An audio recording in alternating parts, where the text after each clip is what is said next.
उनसे कनेक्ट करता है। उसके बाद ऐसे बयानों की ज़रूरत आपको लगती है या फिर या ये इंडियन पॉलिटिक्स की ज़रूरत है? नहीं, मैम ऐसे ब बयान नहीं देना चाहिए। सबसे पहला तो मतलब ये है, क्योंकि मोदी जी एक यूथ आइकन है अपने लिए सारी जनरेशन के लिए।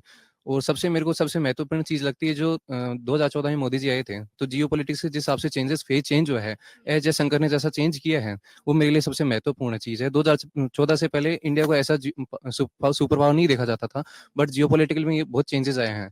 दूसरा मेरा ये मुद्दा है, ये है कि मोदी जी से कि अपनी जड़ें नहीं भूलनी चाहिए अपन को। जैसे फार्मर्स के लिए स्वामीनाथन चीज़ें लॉ लागू करना, ये चीज़ें मेरे हिसाब से सबसे पहले चीज़ आनी चाहिए अपने यानी लिए। कि किसानों का जो मुद्दा रहा, किसान आंदोलन, ये तमाम मुद्दे इससे जो यूथ है वो भी कनेक्ट करता है और ये लगता है कि इन क्षेत्रों पे भी सरकार को ध्यान देना चाहिए। यस मैम, ज़रूर देना चाहिए ये चीज़ें। तो वो क्योंकि जैसे कि अपनी अपने देखा है कि किसानों की डेथ इंक्रीज़ हुई है डे बाय डे, तो मेरे हिसाब से कुछ चीज़ें किसानों के लिए लागू करनी चाहिए। अपना डेवलपमेंट हो रहा है, वो बढ़िया चीज़ है, बट अपने किसानों के लिए भी कुछ करना चाहिए मेरे हिसाब से ये चीज़ें। आप क्या पढ़ाई कर रहे हैं यहाँ पे? मैं इंजीनियरिंग कर रहा हूँ अभी। अच्छा, आप इंजीनियरिंग कर रहे हैं। और रोज़गार और महँगाई भी आपको लगता है कि मुद्दा है इस बार चुनाव में? हाँ मैम, ज़रूर है। मैं महँगाई को सबसे पहले लूँगा, रोज़गार इसलिए क्योंकि एमएनसीज़ कंपनी डेवलप कर रही हैं, यहाँ पे आ रही हैं, तो मेरे हिसाब से गवर्नमेंट नहीं, लेकिन प्राइवेट जॉब्स आ रही हैं अभी। हुँ। लेकिन हम लोग जगह-जगह पर गए हैं और जहाँ ज़्यादातर जो स्टूडेंट्स हैं वो ये कह रहे हैं कि भर्तियाँ नहीं निकाली जा रही हैं, पेपर लीक होती है। उसके बाद फिर भर्तियों में समस्या है। एज लिमिट क्रॉस कर रहे हैं स्टूडेंट्स जो हैं। तो आपको लगता है कि ये इस बार जो है एक बड़ा टर्नआउट हो सकता है युवाओं का रोज़गारी के मुद्दे पर?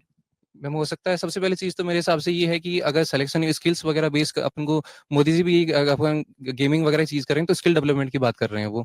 और दूसरी चीज़ ये आती है कि अगर पेपर लीक वगैरह की बात कर रहे हैं, तो भ्रष्टाचार भी एक बहुत बड़ा मुद्दा है, मतलब देश के अंदर जो हमेशा से रहा है। उसको भी सोल्व करने की बहुत ज़्यादा मतलब अपन आपका का। ये कहना है कि ज़्यादा सरकारी नौकरियों पर निर्भरता युवाओं की नहीं होनी चाहिए। आप क्या मानते हैं ये रोज़गार के मुद्दे पर आपका क्या कहना है? मैम बेसिकली रोजगार तो मोदी जी दे ही रहे हैं, पर उतने मैं तो बेसिकली बिहार से बिलोंग करता हूँ, तो वहाँ तो मेन चीज कास्ट पे ज्यादा वोट दिए जाते हैं। तो वहाँ तो बीजेपी की सरकार ही बनने वाली है। बिहार में आप कहाँ से हैं? बिहार में मैं नवादा जिला से हूँ। अच्छा, आप नवादा ज़िले से हैं। तो ये बताइए कि क्या लग रहा है आपको बिहार में इस बार तेजस्वी यादव का एक कुछ असर दिख रहा है क्या? या फिर मोदी की गारंटी पर बिहार की जनता वोट करेगी? आपने पहले ही बोल दिया है कि कास्ट के हिसाब से वोट करते हैं, फिर भी? जी। मैम इस बार तो बीजेपी की जितने पिछली बार सीट आई थी, मतलब 40 सीट्स में 39 सीट्स बीजेपी की आई थी। इस बार उतनी सीट आने की चांस नहीं है मैम। हुँ। अ, अच्छा कुछ बदलाव आपको जो बेसिक जो फ़र्क हम कहते हैं स्टेट वाइज़, तो आपको बिहार और यहाँ मध्य प्रदेश में पढ़ाई करते हुए क्या फ़र्क दिखता है? सरकारों के काम करने के ढंग में, अप्रोच में क्या फ़र्क दिखता है? मैम सरकार तो मध्य प्रदेश की सरकार तो बहुत ही अच्छा काम करती है।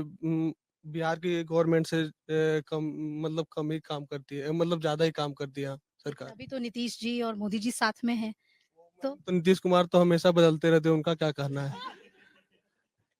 तो अभी तो कांग्रेस से भी सब बीजेपी में आ रहे हैं। कई ऐसे बीजेपी के नेता हैं जिनको टिकट नहीं मिला तो उन्होंने कांग्रेस से टिकट ले लिया। तो ये तो राजनीति में चलता रहता है। आप युवा इसे कैसे देखते हैं?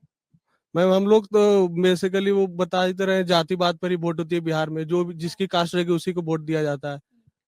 और कुछ नहीं है, मुद्दा तो वहाँ कोई विकास ही नहीं हो रहा है मैम इस लेकिन बार। जो नीतीश जी जो पलटते रहते हैं, उनको लेकर युवाओं में क्या सोच है इस बार? इस बार तो वो मुख्यमंत्री इस बार अगले बार नहीं बनने वाले वो। क्लियर है बिल्कुल। क्लियर है। हाँ? क्लियर है। और अच्छा जेडीयू अच्छा परफॉर्म कर जाएगी या बीजेपी करेगी गठबंधन में? मैम बीजेपी परफॉर्म करेगी ज्यादा। जेडीयू से वो अच्छा कर जाएगी यस इस मैम। बार, यस मैम। है ना? यस। और शायद जो नुकसान भी हो शायद वो जेडीयू की वजह से हो। जेडीयू की वजह से बहुत सारा नुकसान है मैम। हुँ। अगर आप ये वीडियो YouTube पर देख रहे हैं तो हमारे चैनल को सब्सक्राइब करें और बेल आइकन को दबाना ना भूलें। अगर आप Facebook पर ये वीडियो देख रहे हैं तो हमारे पेज को लाइक करें।